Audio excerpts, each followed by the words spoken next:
হে কৃষ্ণ, কৃষ্ণময় সকলকে শুভ সকাল ও একাদশীর শুভেচ্ছা। আশা করি শীতের সকালে সকলে ভালো আছেন। আমিও পরম করুণাময়ের কৃপায় আপনাদের আশীর্বাদ প্রপাদের ও গুরু মহারাজের কৃপায় ভালো আছি। হরে কৃষ্ণ। নমঃ বিষ্ণুপদায় কৃষ্ণপৃষ্ঠায় ভূতলে শ্রীমতে ভক্তিবেদান্ত স্বামিনিতি নামিনে নমস্তে সরস্বতী দেবে গৌরবাণী প্রচারিণে নির্বিশেষে শূন্যবাদী পাশ্চাত্য শততারিণে। जय श्री कृष्ण चैतन्य प्रभु नित्यानंद श्री अद्वैत गदाधर श्रीवासादि गौर भक्त वृंद। हरे कृष्ण कृष्ण कृष्ण हरे हरे, हरे राम राम राम हरे हरे। जय प्रभुपाद, जय गुरु महाराज। हरे कृष्ण।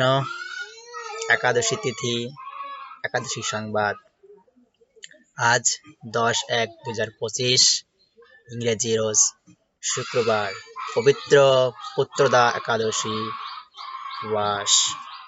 आशा करी आज अनेक सनातन धर्मे भाई बोन मा बाबा आत्मीय स्वजन अनेकेई बछरेर प्रथम एकादशी पुत्रदा एकादशी আমরা অনেকেই পালন করছি। যারা পালন করছি না তাদেরকেও বেশি বেশি সকালে শেয়ার করুন এবং বলুন সংবাদ তাদের কাছে প্রেরণ করার জন্য, এবং যারা এখনো থাকতে পারে না একাদশী যেন আগামীতে যেন একাদশী থাকতে পারে তাদেরকে সেই সতর্কতা করুন। হরে কৃষ্ণ। একাদশী ব্রত পালন হচ্ছে আগামীকাল 11-1-2025 7:42 থেকে 8:53 পর্যন্ত আমাদের পালন করতে হবে। তাই আসুন আমরা সবাই ভগবান প্রদত্ত একাদশী ব্রত পালন করি এবং মানব জীবন সার্থক করি। কৃপা করে আপনি নিজে একাদশী ব্রত পালন করুন ও অন্যকে একাদশী ব্রত পালনের জন্য উৎসাহ করুন। তা এখন আজকে আমরা একাদশী সকলে আছি যারা শ্রবণ করছি, এবং যারা শ্রবণ করছেন তাদেরকেও শেয়ার করি। ব্রত কি জয়। যুধিষ্ঠির মহারাজ বললেন, হে কৃষ্ণ, পৌষ মাসের শুক্লপক্ষের একাদশীর নাম কি, বিধি বা কি? কোন দেবতা ওই দিনে পূজিত হন এবং আপনি কার প্রতি সন্তুষ্ট সেই ব্রত ফল প্রদান করেছিলেন? কৃপা করে আমাকে সর্ববিস্তারে বলুন। শ্রীকৃষ্ণ বললেন, হে রাজন, এই একাদশীর পুত্রদা নামে প্রসিদ্ধ। সেরা পাপ বিনাশিনী ও কামদা এই একাদশীর অধিষ্ঠিত দেবতা হলেন সিদ্ধাতা নারায়ণ। ত্রিলোকে এর মতো শ্রেষ্ঠ ব্রত নেই। এই ব্রতকারীকে নারায়ণ অভিধান ও যশস্বী দেন। এখন আমরা ব্রতের মাহাত্ম্য শ্রবণ করব। আমরা সকলেই ব্রতের কথা শ্রবণ করব। ভাদ্রবতী সুকেতুমান নামে এক রাজা ছিলেন। তার রানীর নাম ছিল শৈবা। রাজ দম্পতি বেশ সুখী এবং দিন যাপন করেছিলেন। বংশ রক্ষার জন্য বহুদিন ধরে ধর্ম ও কর্মের অনুষ্ঠান করেও যখন পুত্র লাভ হল না, তখন রাজা দুশ্চিন্তা এবং কাতর হয়ে পড়লেন। তাই সকল ঐশ্বর্যবান হয়েও পুত্রহীন রাজার মনে কোনো সুখ ছিল না। এটা স্বাভাবিক যে কোনো গৃহে যখন পুত্র থাকে না, এটা স্বাভাবিক। কোনো ধন সম্পদ ওদের থাকা পর্যন্ত আমাদের সুখ হয় না। তেমনি রাজারই এই অবস্থা হয়েছিল। তিনি ভাবতেন, পুত্রহীনের জন্ম বৃথা ও গৃহশূন্য পিতৃদেব ও মনুষ্য লোকের কাছে যে ঋণ ও শাস্ত্রে উল্লেখ আছে তা পুত্র বিনা পরিশোধ হয় না। পুত্রবান জনের এই জগতে যশ লাভ ও উত্তম গতি লাভ হয় না। লাভ ও তাদের আয়ু ও আরোগ্য সম্পত্তি প্রভৃতি বিদ্যমান থাকে। নানা দুশ্চিন্তাগ্রস্ত রাজা আত্মহত্যা মহাপাপ, এর ফলে কেবল দেহের বিনাশ মাত্র হবে, কিন্তু আমার পুত্রহীনতা তো দূর হবে না। তারপর একদিন রাজা নিবিড় বনে গমন করলেন। বন ভ্রমণ করতে করতে দ্বিপ্রহ এবং অতিক্রান্ত হয়ে রাজা ক্ষুধা তৃষ্ণার কাতর হলেন।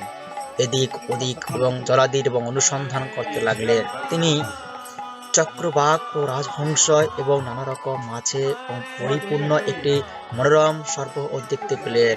সরোবরের কাছে মুনিদের একটি আশ্রম ছিল, তিনি সেখানে উপস্থিত হলেন। সরোবর তীরে মুনিগণ বেদ পাঠ করেছিলেন। মুনিবৃন্দের চরণে তিনি দণ্ডপাত প্রণাম করলেন।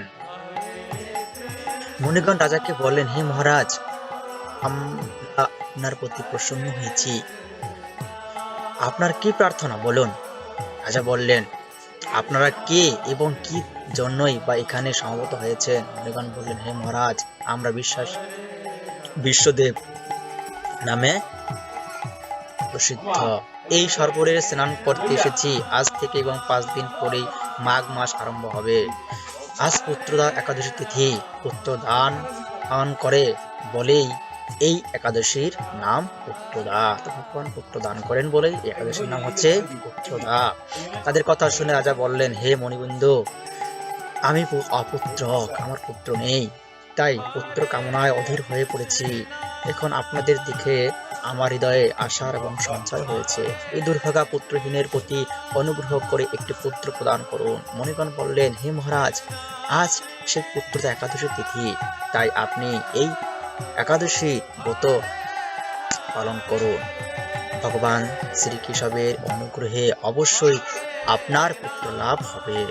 মুনিদের কথা শোনার পর যথাবিধানে যা কেবল ফলমূলাদি আহার করে সেই ব্রত অনুষ্ঠান করলেন। একাদশীর দিন উপযুক্ত সময়ে শস্যাদি সহকারে পালন করলেন। মুনিদের প্রণাম ও নিবেদন করে নিজ গৃহে ফিরে এলেন। ব্রত প্রভাবে রাজার যথাসময়ে একটি তেজস্বী পুত্র লাভ হল। হে মহারাজ, এই ব্রত সকলেরই এই পালন করা কর্তব্য। মানব কল্যাণ কামনায় আপনার কাছে আমি এই ব্রত কথা বর্ণনা করলাম। নিষ্ঠা সহকারে যারা এই পুত্রদা একাদশীর ব্রত পালন করবে, তারা পুত নামক নরক থেকে পরিত্রাণ লাভ করবে। এই ব্রত কথা শ্রবণ কীর্তনে অগ্নিষ্টম যজ্ঞের ফল পাওয়া যায়। ব্রহ্মাণ্ড পুরাণে এই মাহাত্ম্য বর্ণনা করা হয়েছে। হরে কৃষ্ণ। এখানে গীতা মাহাত্ম্য, একাদশী মাহাত্ম্য বিশ্রাম। জয় প্রভুপাদ, জয় গুরু মহারাজ কি জয়, জয় পুত্রদা একাদশী কি জয়। হরি বল। সকলে আজ একাদশী মাহাত্ম্য শ্রবণ করুন ও যারা শ্রবণ করছেন তাদেরকে শ্রবণ করার জন্য উৎসাহিত করুন ও শেয়ার করুন। সকলে একাদশী মাহাত্ম্য শ্রবণ করুন। হরে কৃষ্ণ। জয় প্রভুপাদ।